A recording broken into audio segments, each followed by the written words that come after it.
Hold up for a second. You just saw an 8-second solve. And if you want your solve to look like that, you need better F2L. It's the longest part of CFOP, which means it has the biggest impact on your overall time. So in this video, I'll show you 4 easy F2L tricks that can instantly make your solves faster.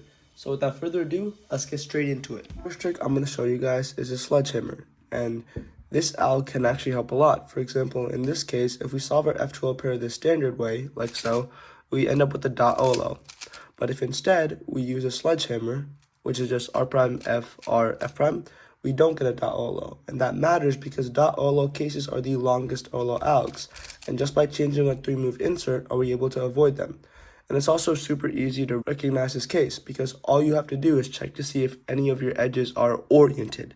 And if they aren't, you now know how to avoid a .olo.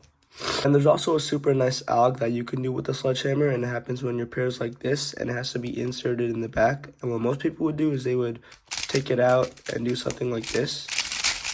But instead, all we have to do is just U, sledge, and then that sets up a 3-mover which can easily be inserted in the back, completely rotationless.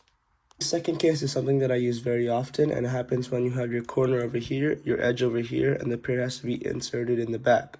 So instead of doing something stupid like rotating, putting the pair together, and doing something like that, this pair can actually be done in 3 moves, completely rotationless. And all it is just S, R prime, S.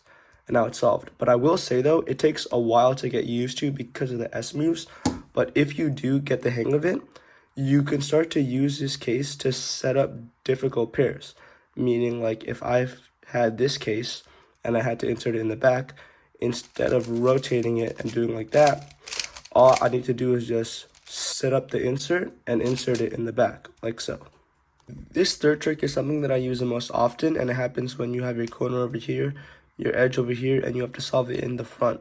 So what most people would do is they would rotate U2 and do something like that, and that's bad because we have a rotation. So instead, all we have to do is just L, F prime, L prime, U2, and now we can just insert it like so. The main reason why I really like the third trick is because it's really easy to set up. For example, here we have a horrible case. But if we just do RUR prime, we can set up the trick, and now it's really easy to solve. Now this is the exact same thing, a horrible case, except instead of doing RUR prime and then the trick, it's first the trick, and then you have a RUR prime. Now I made sure to save the best trick for last. In my opinion, this trick is the best F2L trick out there, and it's called keyhole. To show you guys how it looks like, I'll give you guys the most basic examples of it. So the first example is called a corner insertion. So currently our edge is solved and we have to insert the corner here. So instead of taking out the edge and doing something like inserting it back in, all we have to do is just move this in line with the corner.